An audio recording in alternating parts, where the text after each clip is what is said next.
All right, so welcome to 14.1 angles.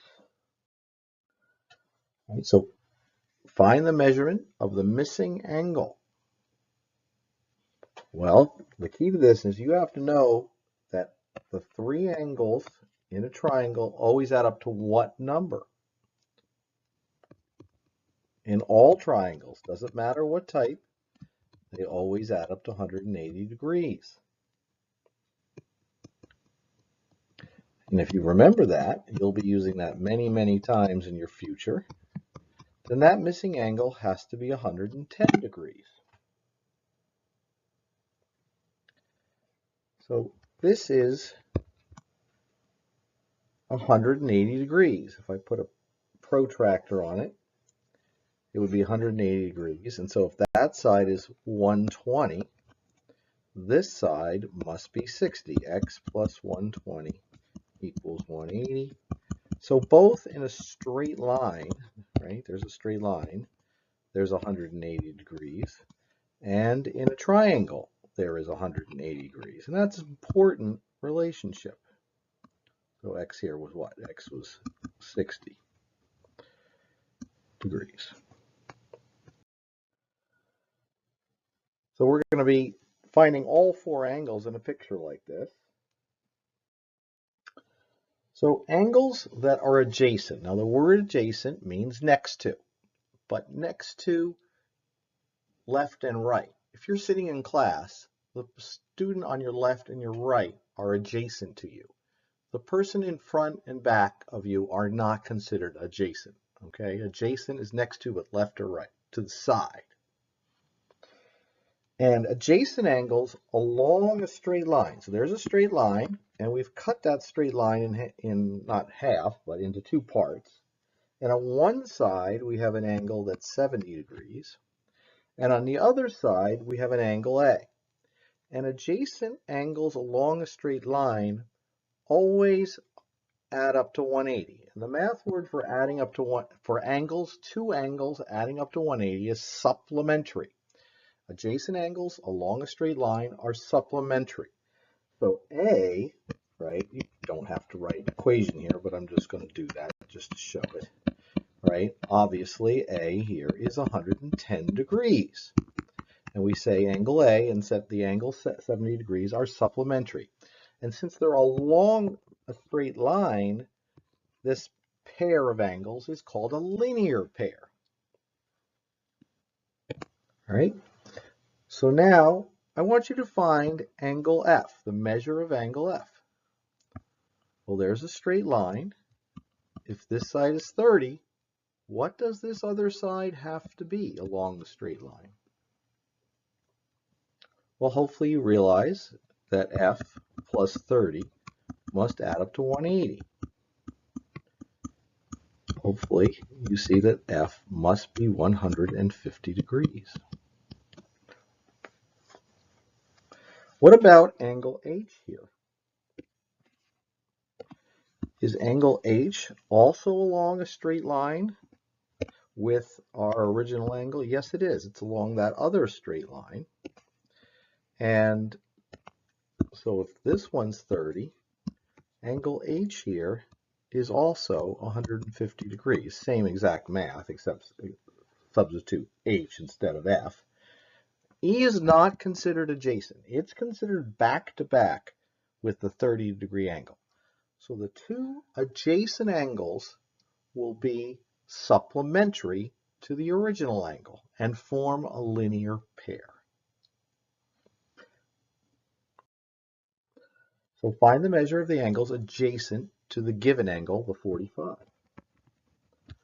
Well, B is adjacent, and when they're adjacent, they're going to share a side, a ray. They're next to each other, and they're along this straight line, so they have to add up to 180.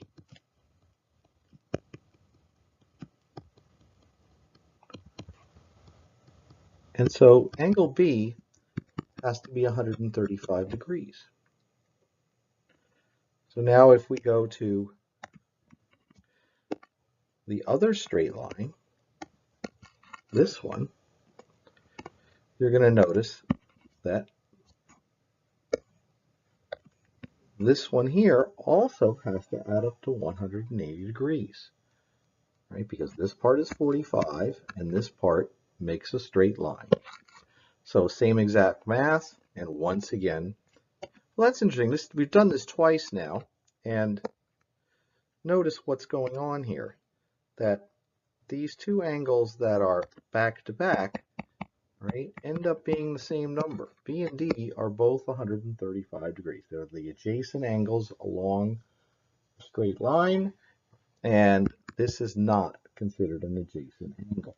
And notice it's also not 135 degrees. It's clearly smaller. In fact, it's the same as this one it's back to back with. If you add up all those numbers there, add them all up and see what you get. Pause.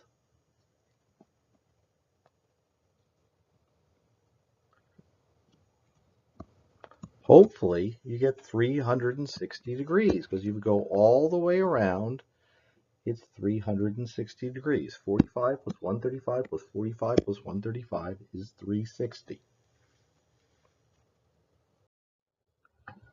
So the angles that are back to back have a name, and they're called vertical angles. Now, vertical usually means up and down. It doesn't mean that here. Vertical angles are back to back, and they are congruent. Find the measure of the angle vertical to the given angle. Well, this is the given one, the 135. The one that's vertical to it is D, and it's always the same. And hopefully it looks the same to you, right? It's the same exact distance between those two rays as the original two rays. So A and C were adjacent to the original. D is vertical to it. To find the measure of the angle vertical to the given angle. So find the measure of the angle vertical, and now you're going to remember how to name an angle, right? It's this angle over here that's vertical. How do we name that angle? Right? We use three letters, in this case, angle ABC. B is the vertex, the corner, and that letter has to be in the middle, and we could use an M here if you wanted to. The measure of angle at ABC is 156 degrees.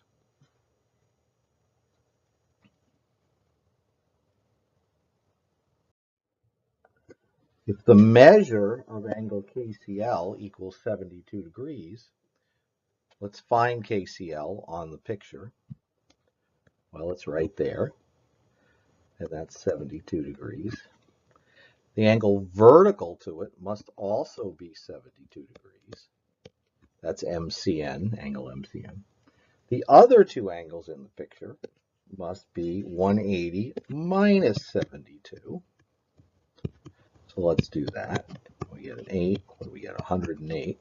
So this adjacent angle must be 108 degrees, and this angle, which is vertical to LCN and adjacent to our original angle, also must be 108 degrees. And if you add all those numbers up, they better add up to 360.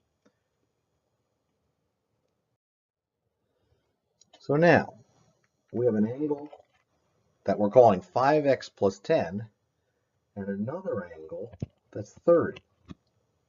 Now they're along a straight line, so they are a linear pair, right? And if they're a linear pair, that means 5x plus 10 added to 30 must equal 180, right?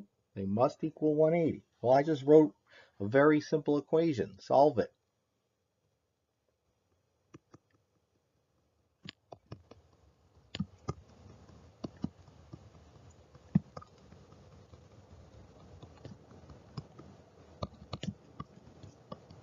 So 5 goes into 140 twice. 5 goes into 48 times, so x there must be 28 degrees, right? The whole angle there is 28 times 5 plus 10, which better be what, 150, right? Those, right? And you could have written that equation instead if you really wanted to, but I wouldn't. Now those are back to back. They're vertical to each other, so they don't add up to 180. So what would be the equation that shows that these are equal to each other? Well, duh, I just said it. 2x minus 16, that angle over there is vertical to this one, so it must equal it. Now, please, on the homework, there are going to be some of you who write that those two add up to 180. They do not. It's possible they could, but that's not the rule. They have to equal each other.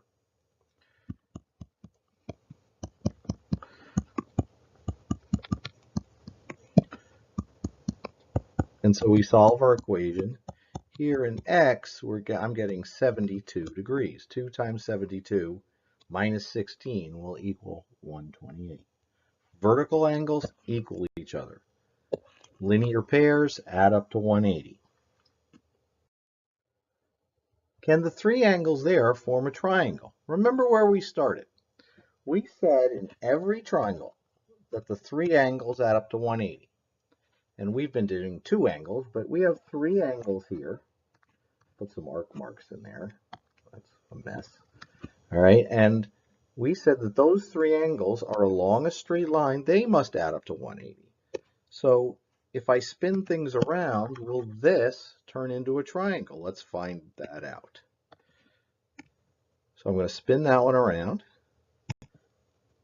Push that one over there. Yeah, right? There were three angles in the first picture. There are three angles in a triangle, and both of them have to be 180 totally degrees. In fact, it had to. Now, the angles inside are called interior angles.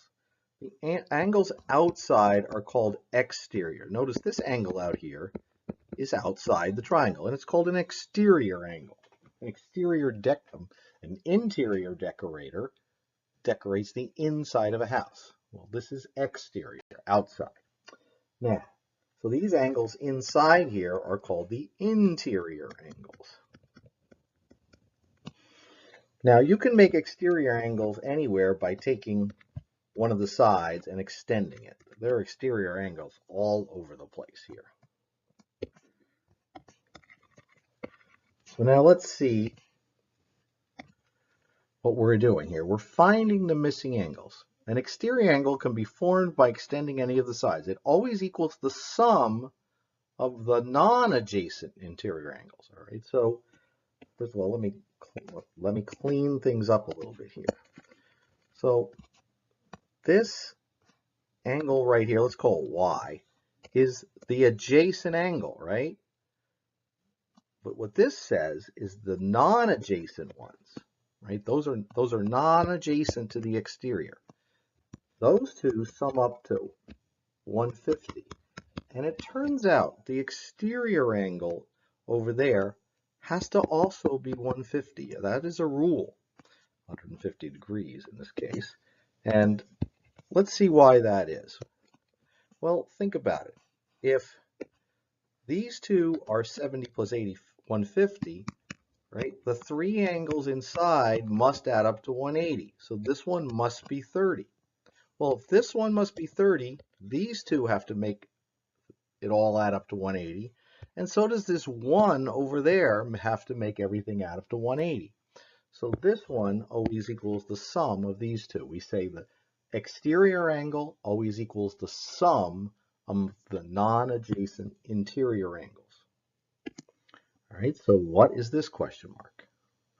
Well, it's as simple as 102, right, plus, I'll write it underneath, 36, 148. Now, years from now, you may forget this little rule, but you could always figure it out, right? Because you're not going to forget that the three angles inside have to equal 180, right? So if those are 148, you subtract from 180, right? This one must be 32, I believe. Right, and if that one's 32, then the other side has to be 148. Okay, so use that rule. The exterior angle must equal the sum of these two. Write an equation. So 2x plus 40 must equal 120. Subtract 40 from both sides. Divide by 2. And x there must be 40 degrees. Yeah, that angle must be right there, must be 80. 2 times 40. Let's try that again. So there's another exterior angle, and it must equal the sum of the two angles that are not adjacent. Right? Those are the two not adjacent to it. There is the adjacent. So 128 has to equal 2x plus 90, right? That symbol means 90.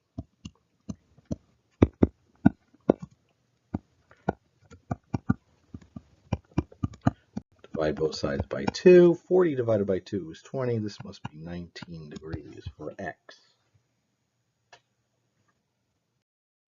Let's practice. Which angles are adjacent to f? Adjacent to f, right? Sharing a side with it are E and G. Now, adjacent angles can be any two angles next to each other, all right? But these are special adjacent angles. These are adjacent angles that are along a straight line. Fill in all the missing angles. Well, the vertical angle is always the easiest one because it's always congruent, so it's 85 degrees. Then the adjacent angles that form a linear pair, that's 180. We're going to subtract 85, and we're going to borrow, and we get 95. And so E and G are the linear pair ones to the original one. They each make their own linear pair, add up to 180, and they're always congruent to each other. And all four of those better add up to 360.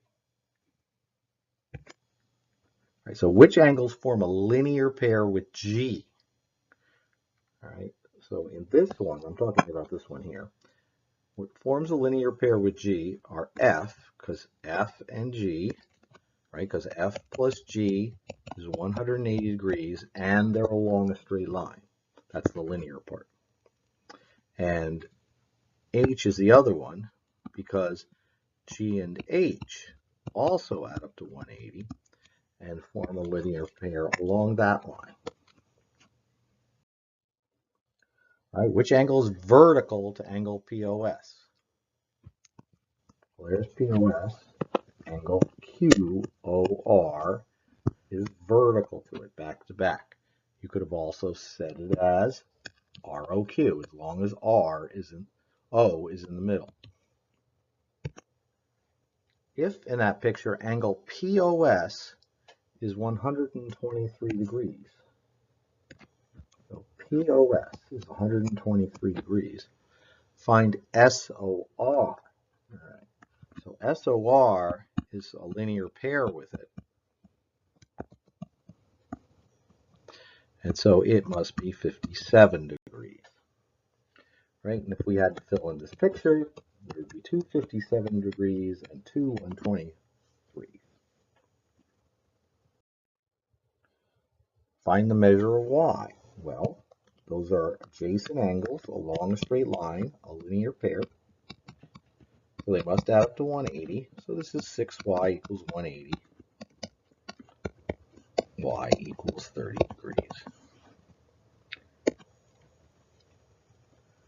Those are not a linear pair, right? They're vertical to each other. So 3x and 93 must be the same amount. They're congruent.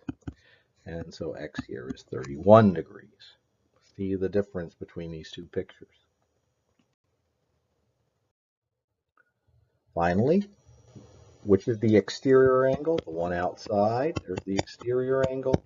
It must equal the sum of the two non-adjacent interior angles.